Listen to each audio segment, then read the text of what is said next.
Ya vimos cómo es que empieza a surgir el trasfondo teórico-político de la ideología de género. Y dijimos que este germen fundamental remitía al marxismo, que, vuelvo a insistir, no tiene que ver precisamente con la filosofía de Marx, ¿no? Es Engels el que empieza a hacer otra serie de afirmaciones que servirán, a final de cuentas, como el armazón de respaldo para esta doctrina que se presenta ya en términos de marxismo. No obstante, ocurrió algo fundamental que trajo consigo una serie de consecuencias relevantes en relación a los postulados teóricos del propio marxismo. O sea, este acontecimiento, la Revolución Rusa, que además va a ser reconocida como la revolución marxista por excelencia, estamos hablando ya en el año de 1917, generó en su propio acontecer una serie de desafíos que de hecho iban en contra de los postulados teóricos, digamos, más importantes del propio marxismo. O sea, se decía marxista esta revolución y no obstante, ¿no?, metía en serios problemas al armazón teórico que se había presentado inicialmente. Uno de los principales era que no se mantenía, digamos, una coherencia pertinente con respecto a los planteamientos relacionados con la filosofía de la historia. Por eso es importante darnos cuenta cómo cuando ya surge la Revolución Rusa como tal, ¿no?, que empezará más o menos a gestarse del año 1905 hasta alcanzar el decisivo año de 1917, ¿no?, veremos cómo este mismo acontecimiento va a producir que el marxismo se reformule, porque a la luz de los acontecimientos es insostenible. Y esta reformulación va a tener efectivamente una repercusión enorme para el posterior avance de la ideología de género, que es al final lo que aquí nos interesa destacar. Entonces, este problema, ¿no?, que emerge ya con la Revolución Rusa puede resumirse en una simple pregunta: ¿cómo es posible, ¿no?, o cómo es que puede darse una revolución proletaria en aquella Rusia que todavía no había siquiera alcanzado su revolución burguesa? Recuerden que era uno de los planteamientos fundamentales del marxismo. Para alcanzar finalmente, ¿no?, digamos, la dictadura del proletariado, era necesario que la propia burguesía llevara a cabo su revolución. De tal manera que esta revolución burguesa era el antecedente históricamente necesario para que emergiera la revolución proletaria. Ahora, es más, el propio Marx había advertido que cuando no se respetaban este tipo de condicionamientos históricos, o sea, estas determinaciones históricas, no era posible hablar entonces de una genuina revolución proletaria. No olvidemos que la Rusia zarista, al menos de 1905 a 1917, no contaba con una burguesía latente que pudiera verse directamente involucrada. De hecho, no la había. En general, en la Rusia de este entonces, lo que sí predominaba era un amplio campesinado. Podemos decir que la Rusia de principios del siglo XX era básicamente rural. Estaba muy poco industrializada. Ni siquiera podía decirse que tuviera un modelo económicamente avanzado, es decir, capitalista, que es lo que se supone que generaban los conflictos. No estaban dadas, pues, las condiciones que históricamente, ¿no?, se hacían necesarias según el marxismo. Así pues, hacía falta una burguesía que hiciera posible el trabajo revolucionario, la cual a su vez debía quedar desplazada por otra clase social mucho más relevante, o sea, el proletariado. Y esto según el planteamiento del propio marxismo. O sea, antes de llegar a la revolución proletaria, primero tenía que haber una revolución burguesa, o sea, de aquellos que estaban involucrados en este sistema opresivo capitalista. Tenía pues que llevarse a cabo esta revolución primero para que una vez que la revolución burguesa lograra derrocar los modos de producción, a su vez, ¿no?, desapareciera pues del escenario para dar paso al protagonismo proletario, ¿no?, a la revolución proletaria. pero en Rusia no. O sea, en Rusia obviamente no había proletariado y ni siquiera había una burguesía. O sea, históricamente hablando, en términos reales y concretos, no había ninguno de los elementos que el marxismo sostenía como indispensables. Entonces, en consecuencia, el verdadero problema que se dio en Rusia fue el siguiente. La revolución comunista en aquel país se produjo saltando etapas.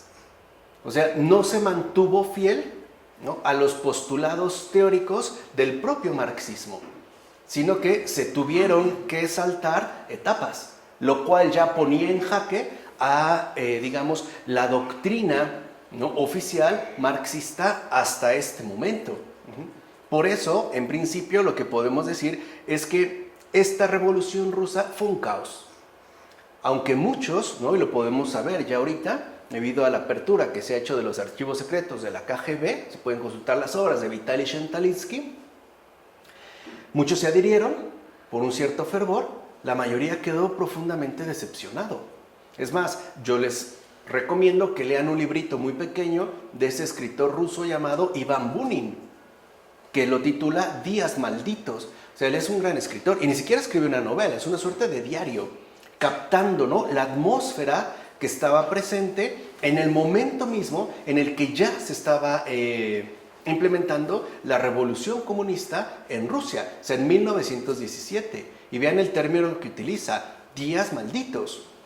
Es muy explícito, estamos hablando de alguien que la vivió como un caos. Entonces, dicho de otra manera, la revolución rusa se llevó a cabo sin respetar en lo más mínimo las férreas leyes científicas, ¿no?, ni del materialismo dialéctico, ni del materialismo histórico.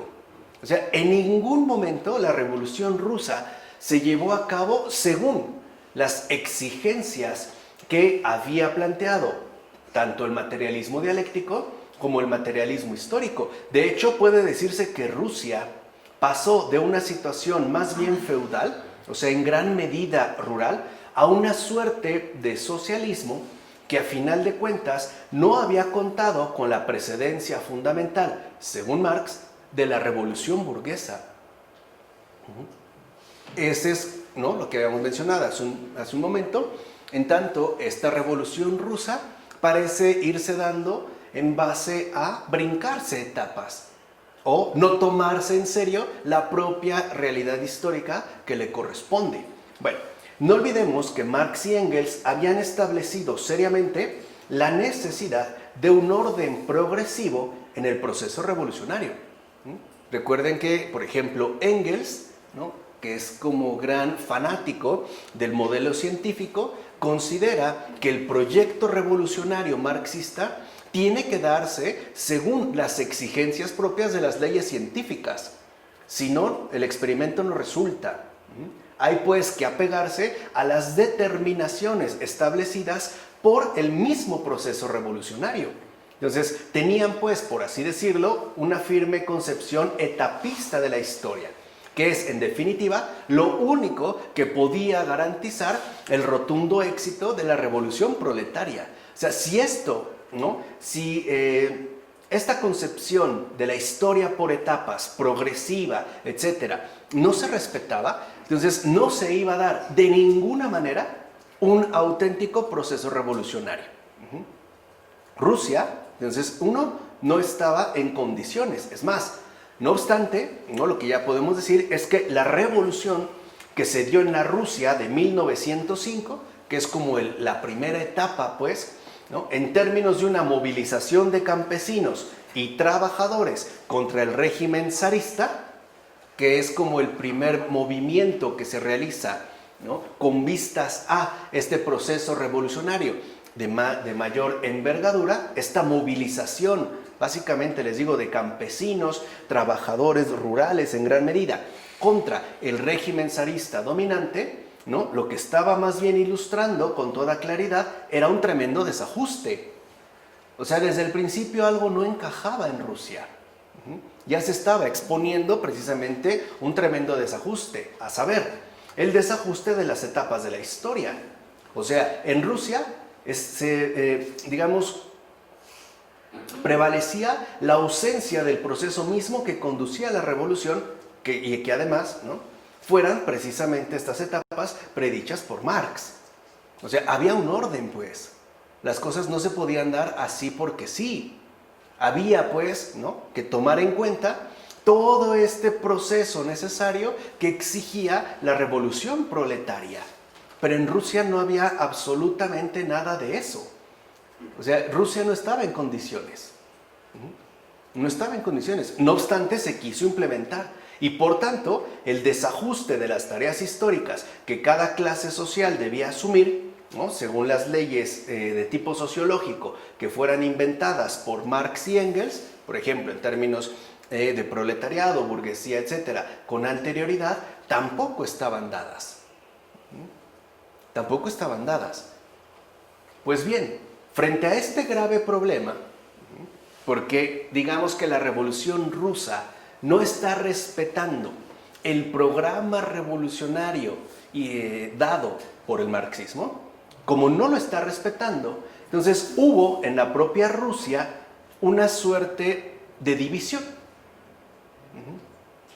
En principio, la Revolución Rusa estuvo caracterizada por una división al interior de Rusia misma. O sea, hubo una discordia bastante seria entre los propios rusos, porque, ¿no?, afirmaron, por ejemplo, había algunos, ¿no?, que afirmaron que el proletariado no debía participar como fuerza dirigente del proceso revolucionario, cosa que iba completamente en contra de la doctrina marxista.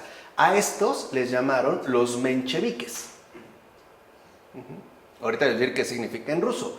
Pero al mismo tiempo hubo otros que asumieron posturas radicalizadas, que de hecho reivindicaron, o sea, impusieron la posibilidad de constituir a la clase obrera rusa en cabeza de una gran revolución. Estos eran los bolcheviques. Y los propios términos son importantes de tener en cuenta. Primera, porque la palabra menchevique en ruso significa minoría. Y esta era una estrategia implementada sobre todo por los bolcheviques, porque bolchevique en ruso significa mayoría. Entonces, de entrada, había una manipulación discursiva en la presentación de la propia revolución. O sea, los bolcheviques se presentaban como mayoría cuando en realidad era una minoría radicalizada. Eran, si quieren ver así, ¿no?, los radicales, pero era un puñado, literalmente, frente a toda la postura que no concordaba necesariamente con los planteamientos. Términos igual generales, si no se hablaba de mencheviques y bolcheviques, se hablaba de blancos y rojos. ¿Quiénes eran los blancos? Los mencheviques. Mientras que los rojos, los radicales, eran los bolcheviques. Por ejemplo, basta con leer esta otra novela de otro ruso, Mikhail Bulgakov, titulada La Guardia Blanca, donde se refiere precisamente a la situación real que estaban atravesando, por un lado, los mencheviques y por otro lado, el posicionamiento antagónico que habían asumido precisamente los bolcheviques. Pero veamos cómo, ¿no?, de entrada hay una fuerte discordancia. Unos, al presentar un proyecto, pues, de revolución, afirman que el proletariado no tiene nada que hacer ahí. De hecho, ni siquiera tendría que presentarse como cabeza de todo el proceso revolucionario. Estos son los blancos, los mencheviques, que les digo, significa minoría, cuando en realidad eran mayoría. Mientras que otros asumen más bien de que, en pocas palabras, si no hay, el proletariado como tal, en términos constituidos, pues hay que inventarlo. Y hay que conformarlo a partir de lo que se tenga a disposición.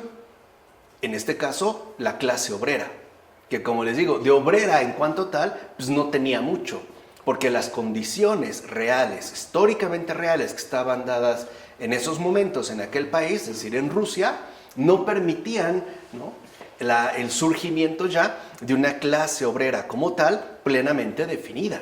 En cambio, ellos consideraban que sí, los bolcheviques decían, no, es la clase obrera rusa la que debe encabezar esta gran revolución. Y aquí vemos algunos detalles importantes. Así pues, los blancos, mencheviques, y los rojos, bolcheviques, intentaban, cada quien a su manera, sostener la ideología revolucionaria, pero bajo distintas posturas, que es algo también importante de tener en cuenta.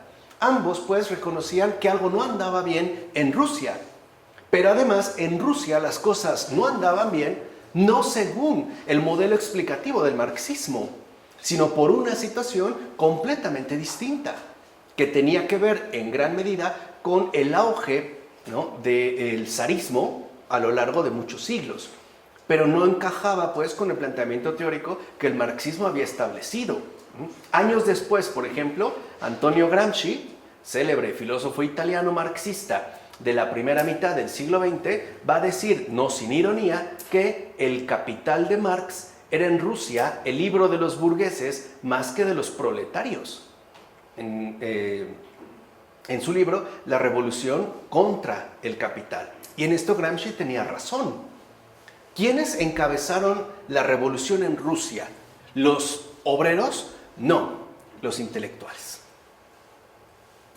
Que es algo bastante llamativo, porque en el planteamiento marxista estos no tienen ningún tipo de papel fundamental. Es más, la intelectualidad pertenecería en todo caso al ámbito de la superestructura, o sea, aquello que no remite de entrada a las fuerzas productivas netamente materiales. O sea, estarían pues en un nivel secundario, no primario.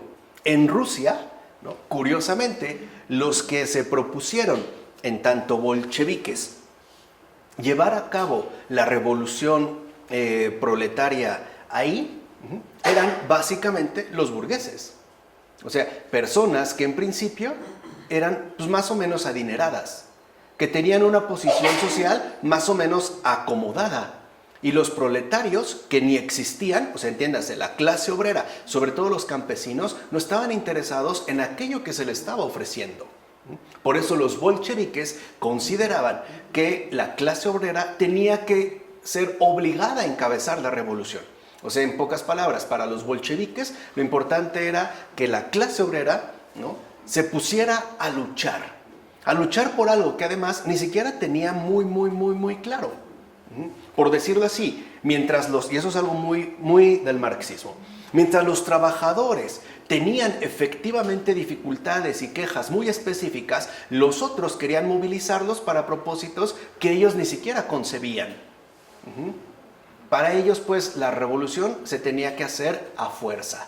No era por convicción, era por obligación, lo cual quedaba encerrado dentro del término mismo de movilización. Es como ocurrió, ¿no?, con Stalin años después. En una ocasión él está hablando del gran proyecto que tiene para la Unión de Repúblicas Socialistas Soviéticas y menciona la palabra felicidad, ¿no?, que era otra de sus estrategias políticas. Decir que solo cumpliendo los dictados que le ha impuesto, ¿no?, se va a poder alcanzar dicha felicidad. Y uno le pregunta, bueno, ¿y si no quieren? Y era una pregunta muy pertinente. ¿Qué respondió Stalin? Bueno, si no quieren, pues hay que hacerles entender a balazos. O sea, no se trata de qué quieren, se trata de lo que tienen que hacer. O sea, entrar a formar parte precisamente de esta movilización. Bien, con este comentario, entonces, Antonio Gramsci, marxista, buscaba poner al descubierto la fatal situación de la Rusia supuestamente revolucionaria. Les decía, en realidad, Rusia no estaba en condiciones de ser realmente revolucionaria. Pues necesitaba, para empezar, que se formara una burguesía, que asimismo empezara allí una era capitalista, lo cual implicaba de igual manera que se instaurase en aquel lugar una civilización de tipo occidental. Antes, fíjense, antes de dar paso al proceso revolucionario mismo. Nada de esto estaba dado. Nada de esto, pues, estaba dado en Rusia. No obstante, en aquel momento, entonces, parecía que no había necesidad de todo ello, sino que lo único importante era llevar a cabo la revolución en Rusia. Es lo que les decía, ¿no? Promover entonces la movilización. No tomarse en serio la realidad, ya entenderán más adelante por qué digo esto, no tomarse en serio la realidad, sino dejarse llevar por este ímpetu de movilización revolucionaria. Bueno, si es esto, entonces, ¿cómo lo hicieron los teóricos marxistas de aquel entonces, que dicho sea de paso, estaban observando los desajustes en vivo y en directo para poder explicar satisfactoriamente este salto de etapas que se estaba dando en Rusia? O sea, ¿cómo lo hicieron pues los teóricos marxistas rusos de aquel momento, que están viendo que la cosa no encaja absolutamente para nada, para justificar que el proceso revolucionario, ¿no?, del que se está hablando tiene que llevarse a cabo? O sea, ¿cómo lo hicieron para justificar la estafa, pues, que querían producir? Bueno, y aún más, una pregunta todavía más. ¿Cómo lo hicieron para intentar justificar la praxis revolucionaria de la clase obrera rusa según el marco de una revolución marxista que además tenía que ser esencialmente burguesa? Fíjense aquí todo el caos, ¿no? Toda la confusión que se da. De acuerdo al marxismo inicial, quienes tenían que iniciar el proceso revolucionario era la clase burguesa. No la hay en Rusia. Pues entonces que sea la clase obrera. ¿Cómo se justifica este cambio? ¿Cómo le hicieron? Bueno, el intento de enmienda de estos teóricos revolucionarios se basaría en un concepto central capaz de suturar, ¿no?, la propia teoría marxista, el concepto de hegemonía. Por eso les dije, ¿no?, cuando estudiamos la cuestión, o expusimos más bien la cuestión del marxismo. Aquí es donde entra la cuestión fundamental y que sigue siendo de importancia capital para la ideología de género. Este concepto de hegemonía. Vean a partir de qué brota. Se usa el concepto de hegemonía para tapar una incoherencia de facto. O sea, para, ¿no?, tapar, para maquillar, pues, toda la serie de carencias que se tienen en Rusia, pero que no obstante parecen no servir de obstáculo real para frenar el proceso revolucionario. Por eso aquí en lo que nos vamos a centrar en este caso es en el concepto de hegemonía, fundamental, insisto, para la actual ideología de género. ¿Qué sucede ahora? ¿A qué se refería el concepto de hegemonía en un inicio? Veremos que este es su primer planteamiento. Después ha tenido también reformulaciones. Se va a utilizar, pues, ¿no?, el concepto de hegemonía para justificar una incoherencia. Así de simple. Y suena rimbombante hegemonía, no es casual. Por eso les decía, ¿qué hay en el trasfondo? O sea, en este trasfondo teórico-político de la ideología de género. Bueno, como hemos visto, fíjense, la teoría marxista sostenía que las clases sociales tienen tareas históricas necesariamente precisas. O sea, a cada clase social, según la teoría marxista, le corresponde una tarea histórica en particular. No puede hacer, pues, lo que se le dé la gana. Está históricamente determinada. La burguesía, por ejemplo, debía acabar por completo con la sociedad feudal. Y a su vez, el proletariado emergente de la burguesía debía acabar con la sociedad burguesa, ya entendida en términos de económicamente capitalista.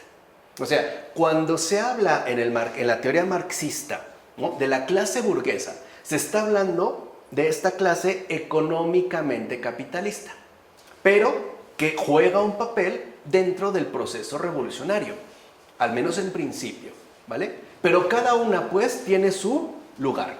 A cada una de las clases sociales destacadas, burguesía, proletariado, etcétera, le corresponde una tarea histórica estrictamente definida.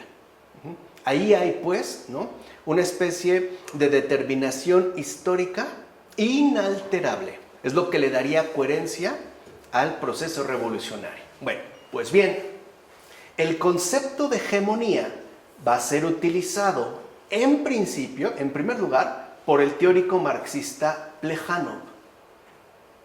Este ya es ruso. Uno de los fundadores de la llamada Segunda Internacional, para poder describir y justificar el hecho de que en Rusia la clase trabajadora era la que debía asumir la tarea burguesa de sepultar a la sociedad feudal, en este caso a la sociedad zarista. Entonces veamos, ¿para qué utiliza Plejánov, en tanto teórico marxista, el concepto de hegemonía? Para justificar la incoherencia del proceso revolucionario en Rusia, para eso. Y va a llevar a cabo, ¿no?, todo un desarrollo teórico al respecto, porque de entrada aquí ya brinca una incoherencia bastante grave. Número uno, en Rusia no hay una clase social burguesa. Hay una clase social trabajadora, que sobre todo es campesina. Número dos, no hay una sociedad feudal. Hay realmente una sociedad zarista. O sea, no hay ni las clases ni las tareas que les corresponderían. La realidad de Rusia es completamente diferente. Por eso en Rusia la revolución se llevó a cabo por la fuerza. Y lo digo sinceramente. Tan es así que en Rusia murieron, no se sabe realmente, en realidad, cuántos millones de personas por imponer la revolución. Y nunca se logró por completo. Por eso se instalaron los primeros campos de concentración masivos, el Gulag. Por eso, no se tiene ni idea de cuántos millones de rusos murieron en estos campos de concentración, que por cierto, Hitler conoció mientras era amigo de Stalin. De ahí le vino la idea. El primero que, digamos, ¿no?, concibe estos campos de concentración para castigar y sobre todo aniquilar, aplastar, que era una de sus palabras favoritas, ¿no? Por eso se puso Stalin. Su apellido no era Stalin. Stalin en ruso significa acero. Justo para dar, imagínate que yo mi apellido era ya no Marco Camacho, Marco Acero, ¿no? O sea, el indoblegable, ¿no? El que aplasta, el que somete. O sea, desde ahí vemos, ¿no?, toda esta manipulación, ¿no?, esta cosmética que utilizan alrededor. El que en efecto va a concentrar en el Gulag, en estos campos de concentración, como un lugar destinado a todos los que sean contrarios al proceso revolucionario. Incluso, ¿no?, digamos, todos aquellos que se opongan de una u otra manera a la imposición de algo que no puede ser realizado. Por eso les decía, fue forzoso. Por eso hubo también, en gran medida, ¿no?, catástrofes humanas inmensas. O sea, lo que quiero que entiendan es que este concepto de hegemonía, al final, costó millones de vidas humanas. Millones de familias destruidas. Y millones de lágrimas humanamente derramadas. Para que vean que el papel teórico que se destaca no es neutral, ni es inofensivo.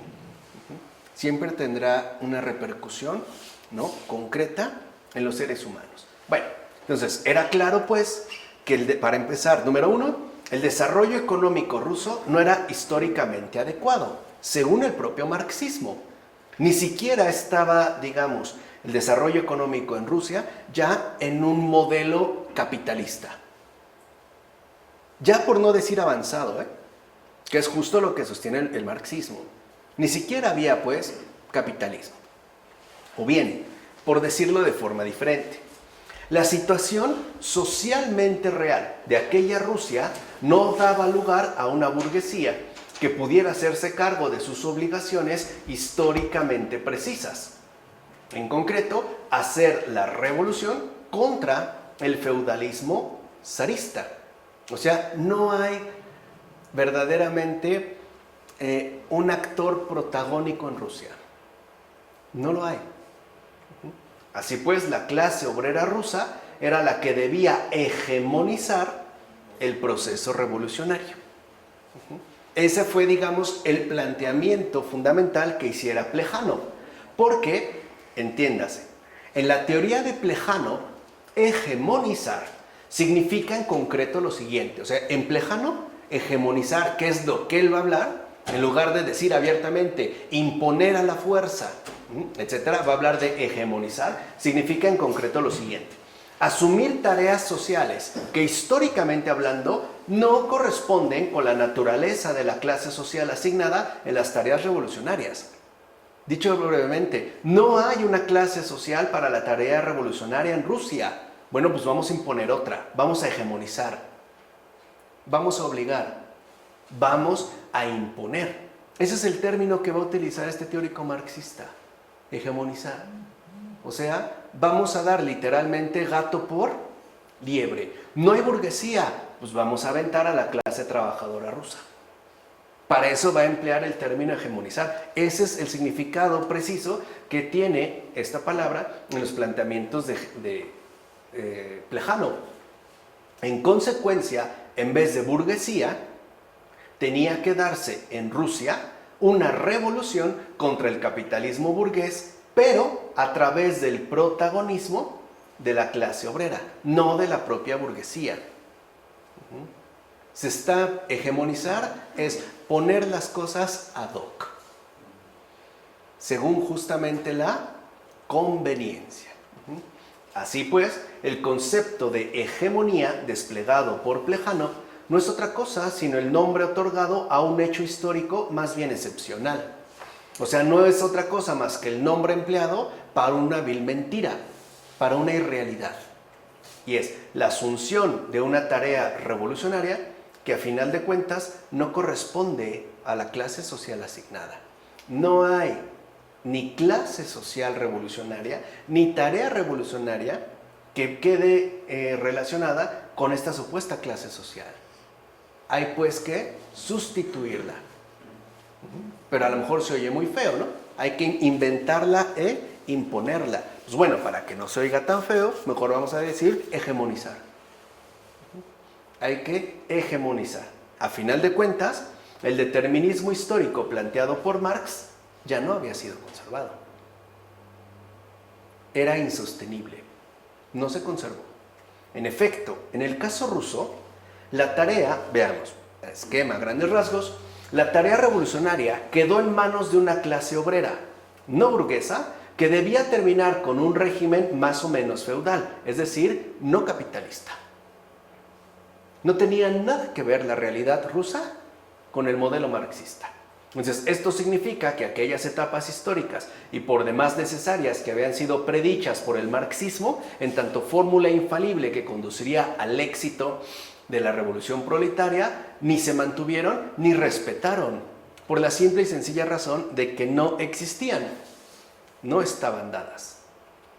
Así pues, algunos cambios a la hegemonía así entendida llegaron a través de los planteamientos teóricos de Vladimir Ilich Lenin.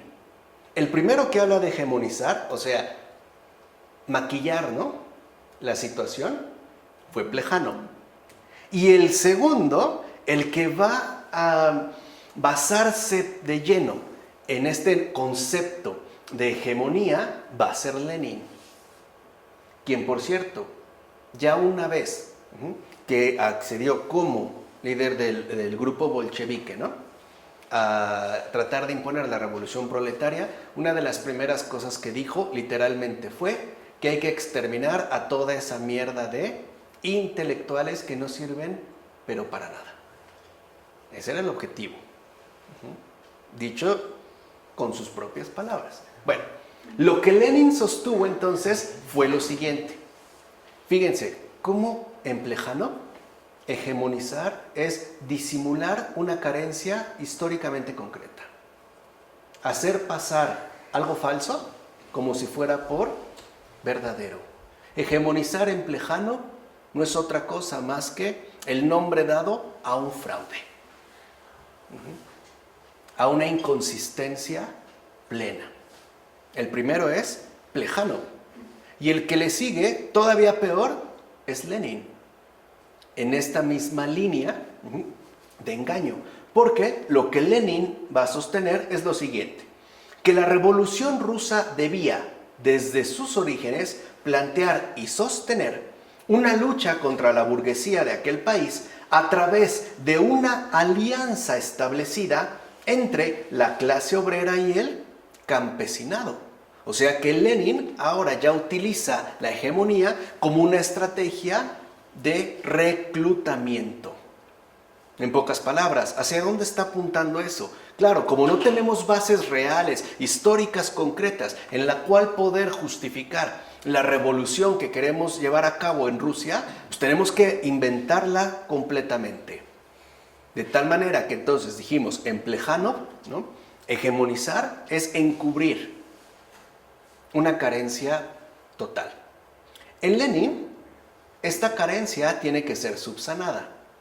Como no están dadas las condiciones que conduzcan a la revolución proletaria, pues entonces hay que inventarlas. Hegemonizar es poner a unos contra otros. Ese es hegemonizar ya en Lenin. Es lo único que puede fomentar un odio que conduzca a los deseos de una alteración radical del orden ¿qué? Social. Un poco como si dijéramos, ¿no? Señor Lenin, pero no tenemos enemigos. No importa, hay que inventarlos. Hay que inventarlos. Por eso él buscaba que dos clases sociales que en Rusia sí existían, por ejemplo, la clase obrera y el campesinado, se unieran, se hegemonizaran para una causa en común: la revolución socialista. Y que para que esta revolución fuera efectiva, pues entonces ambos, que no tenían nada que ver, ni siquiera se habían planteado la posibilidad de reunirse, ¿no?, se opusieran de lleno a esta clase burguesa presentada como la rica, adinerada y explotadora. No hay capitalismo, pero hay ricos. Bueno, pues entonces contra ellos. ¿Se dan cuenta cómo ya se salió de otra cosa? Se va a fomentar. Entonces, naturalmente, esto significaba que no era necesario esperar a que se diera algún tipo de etapa histórica previa. O sea, no había pues que respetar el orden históricamente determinado del marxismo tradicional. O sea, no había que respetar al propio Marx. Se lo podía... ¿Cómo no? Si se están pasando por alto todo, ¿por qué no al mismo? Y aparte, fíjense, ¿no?, del cual apoyan su respectivo movimiento, marxismo. Por eso después le van a agregar marxismo-leninismo, ¿no?, como si ya efectivamente se tratara de otra cosa. De ahí entonces, fíjense, vean ya el giro completo. De ahí va a surgir el concepto de hegemonía leninista en términos de una dirección política en el seno mismo de una alianza de clases. Así define hegemonía Lenin. Dicha dirección política no era sino la supremacía de una clase dirigente, o sea, el partido. Claro, no hay protagonista del proceso revolucionario, no hay proletariado. Pues ahora que sea el partido. El partido es el que va a ejercer la dirección política, o sea, en pocas palabras, el que va a mandar. Pero para que éste pueda mandar, necesita que se alíen clases sociales que en principio no tienen absolutamente nada que ver. Entonces ya Lenin, en el concepto de hegemonía de Lenin, dos cosas van a quedar claras. La necesidad de una dirección política. O sea, la revolución no es realmente para cambiar las cosas. Es para adquirir, conservar y perpetuar el poder en nombre del partido. Y dos, esta dirección política, a su vez, tiene que estar ubicada en el seno mismo de una alianza de clases. O sea, en una alianza de grupos sociales diferentes que se logren reunir para poner en marcha todo este proceso revolucionario. Y fue gracias al replanteamiento del concepto de hegemonía que hiciera Lenin que la clase trabajadora rusa, en realidad pequeña frente al número total de la población, se erigió en clase dirigente de todas las demás clases. Por eso les dije hace rato, los bolcheviques eran realmente una ¿qué? Minoría. Justo por lo que menciona Lenin, entonces se presenta que ahora la clase trabajadora, que es realmente pequeña frente al total de la población, en su mayoría campesina, ahora sea la que se convierta en dirigente de todas las demás, que van a ser vistas como clases subalternas, para llevar a cabo, mediante una alianza política, especialmente con el abundante campesinado, La Revolución Rusa. Esta es la obra de Lenin, basada justamente en el concepto de hegemonía. No lo pierdan de vista, porque esto va a atravesar toda la ideología de género hasta la fecha. Pero vean cómo empieza a gestarse. O sea, aquí ya la hegemonía, en pocas palabras, lo que hace es inventar una clase dirigente, ¿no? En este caso la clase obrera, presentarla como la explotada, ¿no? Y buscar que se subleve contra la clase explotadora. Pero son muy ¿qué? Muy poquitos. Bueno, entonces, ¿qué vamos a hacer? A buscar una alianza de clases. Es como si fuera y dijera, oye, ¿sabes qué? Yo quiero acabar con tal persona. ¿A ti también te ha hecho algo, Claudio? Ven, ¿no? Elías, también a ti, ¿no? Ven. Oye, pero vente, Gaby, vámonos. Órale, Ronnie. Órale, Malú. Todos, ¿no? Esa es la hegemonía. Juntar fuerzas diferentes para un mismo propósito. El beneficio del poder político. Hoy, adelantando, y lo veremos. Por eso vemos cómo en la ideología de género también se empiezan a unar fuerzas socialmente distintas. Por ejemplo, los movimientos indigenistas, ecologistas, ¿no? Del orgullo gay, LGBTQI+, no sé qué, tal, se empiezan como fuerzas sociales que, aunque no tienen nada que ver, se pueden usar para un fin político, para una dirección política.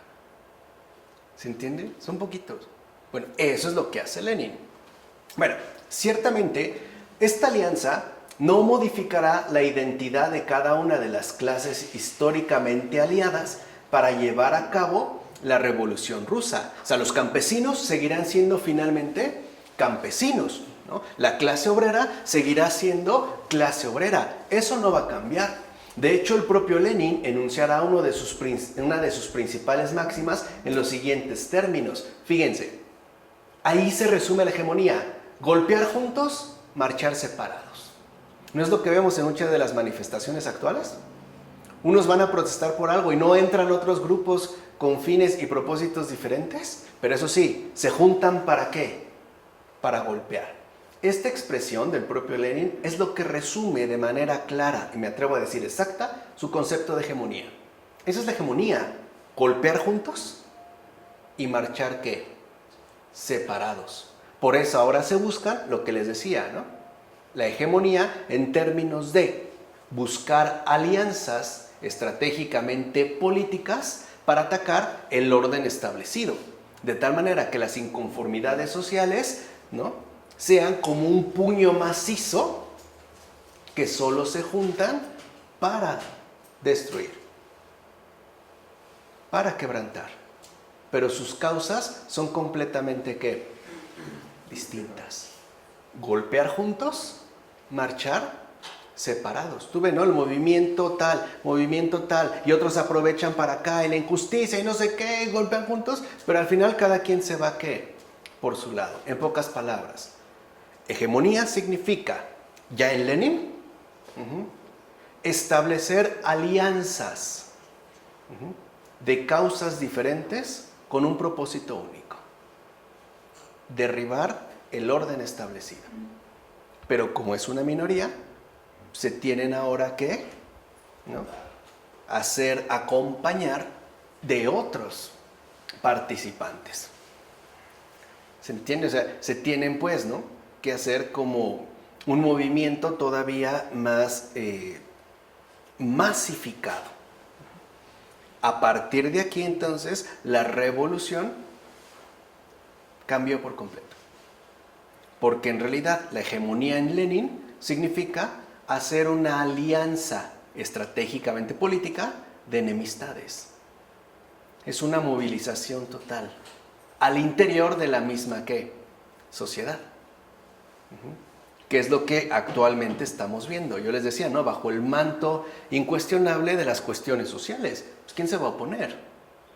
Claro, pero se junta una, se junta ¿qué? Otra. Lo vimos, ¿no?, en los acontecimientos que pasaron a partir del Foro de Sao Paulo. ¿Por qué el movimiento indigenista, el movimiento ecologista por acá, el movimiento feminista por allá? Son cosas totalmente ¿qué? Diferentes. pero se hegemonizan para golpear juntos, marchar separados. ¿Vale? Ok. En síntesis, el concepto de hegemonía elaborado por Lenin dio a la revolución una dimensión social hasta entonces desconocida. Ahora la revolución es social, con estrategias asimismo que sociales. Ya no hay pues una finalidad histórica. Ahora la finalidad apela a la realidad inmediata del control y el poder político. Estos son puestos a golpear para poder, ¿no?, acabar con el orden establecido y entonces apoderarse o tomar el control de toda la situación bajo una sola figura, en este caso el partido. Nosotros sabemos que a partir ya de la revolución, ¿no?, que se vive en Rusia, el único poder real era el partido, nada más. Y la cosa era clara: ¿estás con el partido o estás contra el partido? No hay opciones, no hay alternativas. La hegemonía desde Lenin es aprovechar las enemistades, aprovechar las inconformidades, aprovechar las quejas para juntar una sola voz ¿de qué? De protesta. Es el reclutamiento de los odios. Es la planificación del descontento social bajo una estrategia política. Por eso les decía, o sea, las consecuencias que de ahí se desprendieron fueron terribles. Y también lo voy a decir, ridículas. Ridículas. Había, por ejemplo, casos, se pueden ver ya, ya se saben, de a lo mejor una mujer que salió a comprar, bueno, a que le dieran su ración de pan y llevaba una pañoleta blanca en la cabeza. Con que alguien la viera con esa pañoleta, la podía denunciar de inmediato por ser, digamos, partidaria de los mencheviques, o sea, de la oposición. ¿Entienden ahora esta polaridad? Hasta la fecha se sigue hablando así, y en este país, la oposición, ¿no? Los enemigos, los no sé qué, es exactamente el mismo juego. O sea, en sus raíces de ahí proviene. Siempre este contraste, ¿no?, de unos contra otros. Movilizaciones de descontento que en efecto son reales, pero les digo, no para atenderlas, para usarlas con un fin de imposición ciertamente política. Es decir, es finalmente no utilizadas para beneficio de un poder que busca ser efectivamente el dominante. En México también ha sido una actuación política frecuente. ¿Quieres algo? Pues manda grupos de choque, ¿no?, para que desajusten, para que golpeen, que se junten, que hagan uno, y entonces ya después pues vamos a negociar, ¿no? Es donde se va a empezar a entender esta movilización. Es la movilización de las disconformidades, ¿no?, de los descontentos, de las molestias, de los rencores, de los resentimientos, para que se cree finalmente, ¿no?, un golpear juntos, marchar, en este caso separados. Entonces les decía, bastaba con que se denunciara a una mujer para que fuera detenida y nunca la volvieras a ver. Y llegaron a un extremo muchísimo más radical. En Rusia, no lo digo yo, lo dice Alexander Solzhenitsyn, lean su gran trilogía Archipiélago Gulag. Léanlo, de verdad léanlo, es extraordinario. Dice, en Rusia se vivió lo inconcebible, lo absurdo, lo ridículo, lo irreal. Ya dijimos por qué. Porque esta revolución no partía de una base ¿qué? Real. Había sido un gran movimiento ideológico, en tanto corrupción de sus propios principios. No partía de una base. Decía, ahí se dio lo insólito. Hasta entonces, todos sabíamos que del que te tenías que cuidar era del enemigo. Cosa curiosa, cuando ganó el régimen bolchevique y se impuso, ¿no?, la llamada dictadura del proletariado, ahora del que te tenías que cuidar era del amigo, no del enemigo, porque era el que más cosas sabía de ti. Ejemplo, íbamos a cenar nosotros, ¿no?, Y de repente a lo mejor yo hacía un comentario como el siguiente, oigan, como que Lenin no anda bien, ¿no? Ja, ja, ja, sí, salud. Y al otro día ya no me veían. ¿Quién me denunció? Mis más cercanos, ¿no? Con los que se supone que tenía más que confianza. Llegaron al extremo donde entre padres e hijos, esposos y esposas, no se contaban nada. Permanecían completamente callados. Literalmente no sabían si estaban durmiendo con el enemigo o no. O cuando llega Stalin al poder y de repente, ¿no?, al momento en el que está un orador, ¿no?, un miembro, un camarada destacado del partido, está dando un discurso y cada vez que se mencionaba la palabra Stalin, todos se tenían que parar y aplaudir. Por eso la evitaban. Por eso después hablaban del gran benefactor, el padre del pueblo. Literalmente, apelativos que aparte él pedía. O sea, no crean que tampoco era nada más un mero halago conveniente, no, él me lo exigía. El gran benefactor, el padre de todos los pueblos, el buen padre, etc. Pero no se pudo escapar el orador que estaba y de repente, ¡chin!, tuvo que decir Stalin. ¿Qué hicieron todos? Se levantaron y empezaron a aplaudir. 1 minuto, 5 minutos, 15 minutos, media hora. Y nadie dejaba de aplaudir.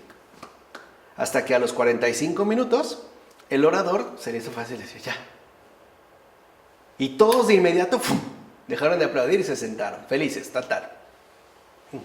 Acabó su exposición, terminó su discurso, ¿no?, revolucionario, y de inmediato le llamaron las autoridades competentes. Y era al teléfono, ¿no?, un superior. Dijo, ¿por qué dejaste de aplaudir? Oiga, pero pues es que ya eran 45 minutos, ya de verdad me dolía la mano. ¿Qué no ves que tú nunca puedes dar ejemplo de cómo se interrumpe la ovación que merece nuestro jefe Stalin? Al otro día nadie lo volvió a ver. No saben si lo mandaron a un campo, si lo fusilaron o lo mataron. A esos extremos. A esos extremos. Una locura totalmente necesaria. Bueno, eso es fruto de la mentira. El caos. O sea, esa es literalmente, ¿no?, el desvarío al que lleva la mentira. Y más todavía, cuando esta mentira se apoya en, digamos, en los recursos políticos de implementación. Cuesta vidas. Decía cosas así verdaderamente ridículas. Hay veces donde ya entre esposos, familias, les digo, no se hablaban.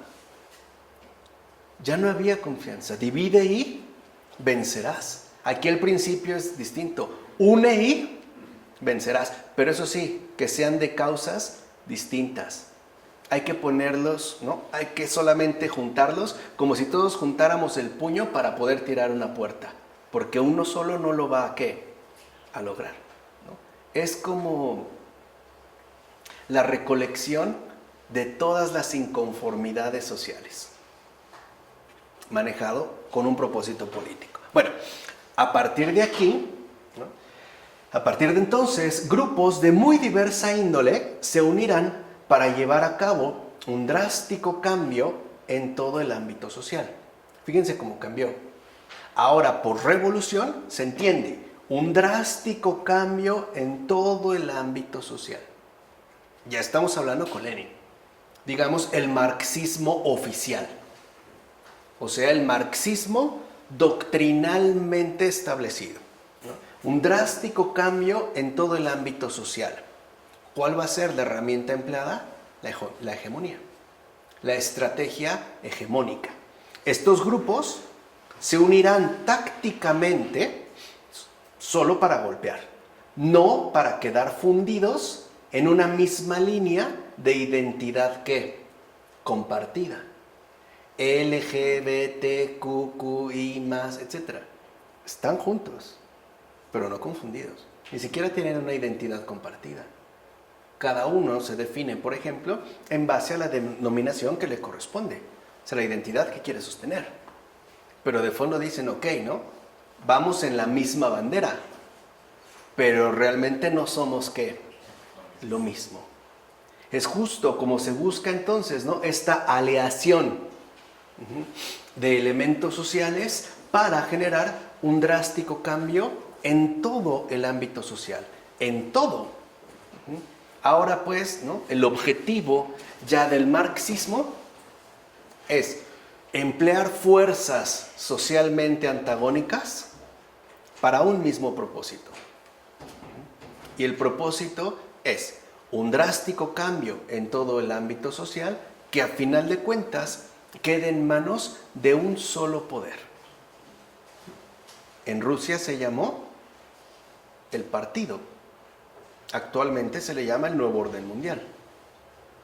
Pero al final, ¿no?, digamos, la estrategia hegemónica sigue siendo exactamente la misma. ¿Vale? ¿Quedó claro cómo surge, cómo aparece este concepto de hegemonía? ¿Sí? Vamos a dejarlo hasta aquí. En nombre del Padre, del Hijo, del Espíritu Santo.